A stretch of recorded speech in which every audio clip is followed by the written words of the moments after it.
హైదరాబాద్లో జ్వరాల కేసులు పెరుగుతున్నాయి. ఆసుపత్రులకు జనం క్యూలు కడుతున్నారు. డెంగీ, మలేరియా, టైఫాయిడ్ కేసులు నమోదవుతున్నాయి. ప్రభుత్వ ఆసుపత్రుల్లో టెస్టుల సంఖ్య పెంచారు.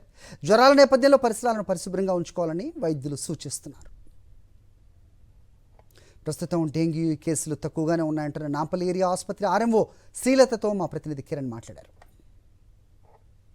సీజన్ మారటంతో ఇటు పెద్ద ఎత్తున డెంగ్యూ కేసులు కావచ్చు, ఇటు మలేరియాతో పాటు టైఫాయిడ్ కేసులన్నీ కూడా పెరుగుతూ ఉన్నాయి.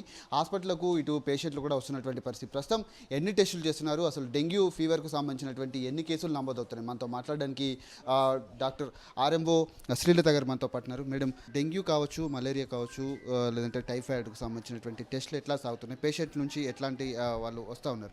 మాకు పేషెంట్స్ ఒక డెంగ్యూ ఒక 20 మంది, మలేరియా, టైఫాయిడ్ ఒక 30 నుంచి 40, దాదాపు ఒక 100 పేషెంట్స్కి మేము టెస్ట్ చేస్తున్నాము.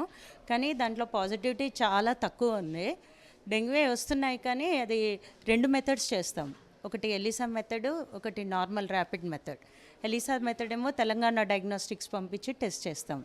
అది పాజిటివ్ వచ్చాయి నిన్న. అంటే ఇప్పుడు వచ్చేటువంటి కేసుల్లో డెంగ్యూ కేసులు ఎక్కువ అవుతున్నాయా, లేదంటే మలేరియా, టైఫాయిడ్ కేసులు ఎక్కువ వస్తున్నాయి? ఎందుకంటే చాలామంది కూడా ఫీవర్ అని రాగానే డెంగ్యూ అని భయపడుతూ ఉంటారు, లేదంటే మలేరియా అని భయపడుతూ ఉంటారు. అట్లాంటి వాళ్ళకి ఎట్లాంటి టెస్టులు చేస్తున్నారు? వాళ్ళ నుంచి పూర్తిగా ఈ టెస్ట్లో ఎట్లాంటి రిపోర్ట్ వస్తుంది?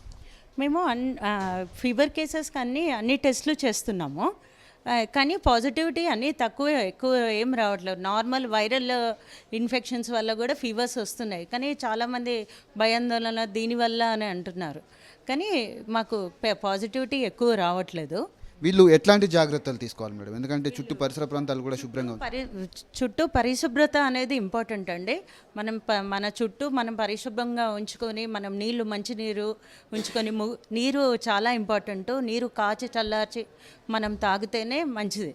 ఇది అందరికీ ఏంటంటే డెంగ్యూ ఇవే వస్తాయి అని కాదు, వైరల్ ఫీవర్స్ నుంచి అన్ని ఇన్ఫెక్షన్స్, టైఫాయిడ్ అన్నీ వాటర్ వల్ల వచ్చేవి చాలా ఉంటాయి. సో మనకు వాటర్ని చాలా వేడి చేసుకొని తాగాలి. చుట్టుపక్కల మనకు మరుగునీటి ఏదైనా ఉన్నా మనం అది క్లీన్ చేసుకోవాలి. పరిశుభ్రత అనేది చాలా ఇంపార్టెంట్. ఖచ్చితంగా పరిశుభ్రత పాటించాలి. రాబోయేటువంటి రోజుల్లో ఇట్లాంటి జ్వరాలు కనుక వచ్చినట్లయితే ఖచ్చితంగా డాక్టర్ను సంప్రదించాలి. వచ్చినటువంటి పేషెంట్లు ఎవరైతేనో కొంత ట్రేస్ అవుట్ చేయడంలో కొంత ఇబ్బందికరంగా మారుతుంది. కాబట్టి వాళ్ళు కూడా సరైన సమాచారం కనుక ఇస్తే వాళ్ళకి ఇచ్చేటువంటి రిపోర్ట్ కూడా క్లారిటీ ఉంటుందని కూడా తను చెప్తా ఉన్నటువంటి పరిస్థితులు కనబడుతున్నాయి. కెమెరామెన్ రంగనాయకులతో కిరణ్, సాక్షి టీవీ, నాంపల్లి ఏరియా హాస్పిటల్ నుండి.